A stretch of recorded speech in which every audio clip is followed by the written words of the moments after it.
Hello, my name is Ray Gehring, guitar instructor here in Brooklyn, New York. Thank you so much for joining me on this video. When I look back, I didn't realize how much playing unplugged really set me back. It's a good idea to plug in to get used to the sound of the instrument electrified. Same thing applies if you have an acoustic that you plug in. My problem, I think, was I didn't want people to hear my mistakes. I didn't want people to associate those mistakes with who I am as a player. And it made me really, really self-conscious to the point that I just felt safety in practicing without the amplifier. But the issue was when I got to the stage, I would be fighting my sound a lot. As a jazz player, most of the time it's really easy to get a very nice tone. But there were times where I just didn't understand other types of amplification other than my own. And so when I did plug in, I felt like somebody had given me a megaphone, and it was like, whoa, what do I do? So I needed to learn how to tame that sound. And if I played unamplified, I didn't really get an idea of how important it is to let the guitar speak for itself. The other thing, I think it just is really convenient for us not to use an amplifier, to sit down and just practice unplugged. But the problem there is we're deceiving ourselves. And let me explain exactly why that is. Okay. I think the most common area that we can isolate with this not playing plugged in being a problem is hammer-ons and pull-offs. When I would sit down to a focused practice session, I would do this until I felt like it was reasonably good. But what I didn't realize at the time was I was slapping and pulling. I was hammering on too hard and pulling off too hard. And then when you're not playing amplified, you don't hear the other strings that finger might hit. Playing plugged in is going to show you right away where those areas are that you need to clean up. Now, if I do it with the amp on, I can be much more consistent with the sound.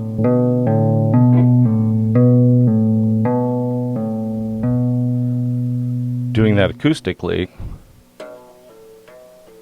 I had the tendency to hit the string holder just so I could hear it, and that was developing really bad technique, because once you're doing that with the guitar on, you'll bring that over, you'll carry that over to when you're amplified. So it's a good idea when you first begin, get used to practicing plugged in, because you get to hear the guitar as it's meant to sound. You won't have to really struggle between your chords because they'll ring out naturally. They'll sound better. It can develop fret buzzing.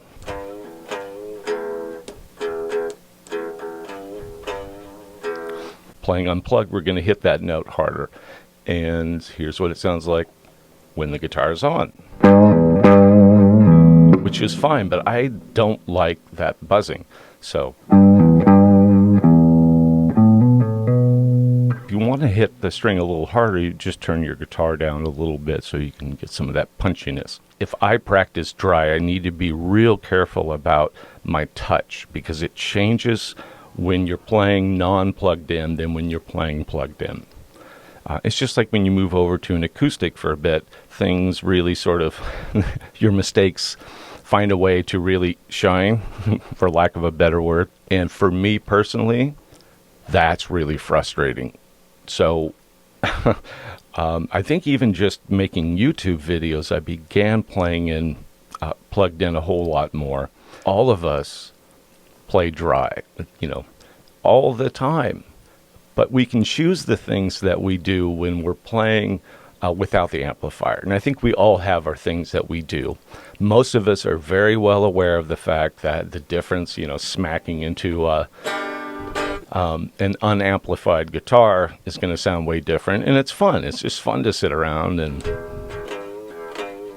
not think and just play. If you're going to sit down for a serious practice session, if you don't have an amplifier, understood. But if you do, and better yet, if you can use headphones, play plugged in, because then you're going to hear where notes buzz, you're going to hear inconsistency of the notes, and you're going to, again, all your mistakes are going to be laid bare through the sound, and that's a good thing. So a couple other things: we don't get to hear notes ring out properly. We don't really focus on note values, or how long, we're supposed to hold them out, or how long, we should hold them out. So I would run all sorts of exercises without the amplifier. Those I really separated into just muscle exercises, technique exercises.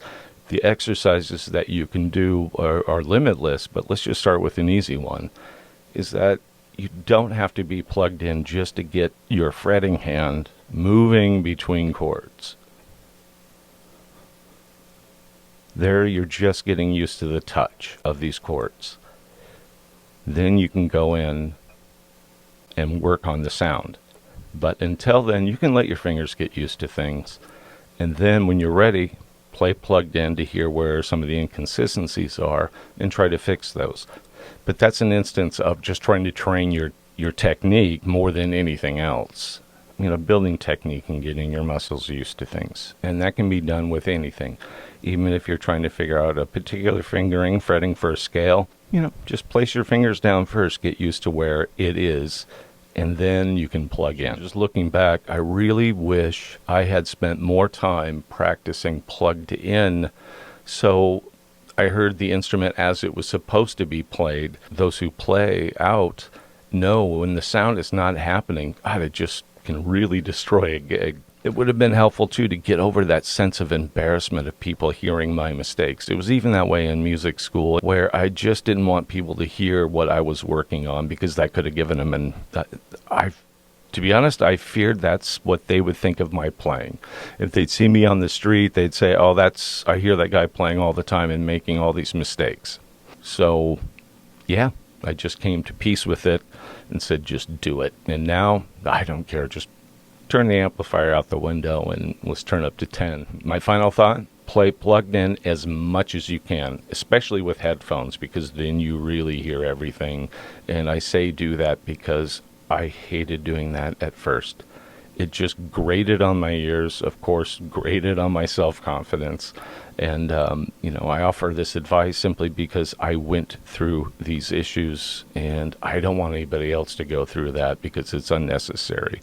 I've carried enough self-consciousness for anybody out there. So I put the work into being self-conscious, and don't do it. Enough of my blathering. Thank you so much for following me on this video. So plug in, have some fun, and I'll see you on the next video. Thank you so much.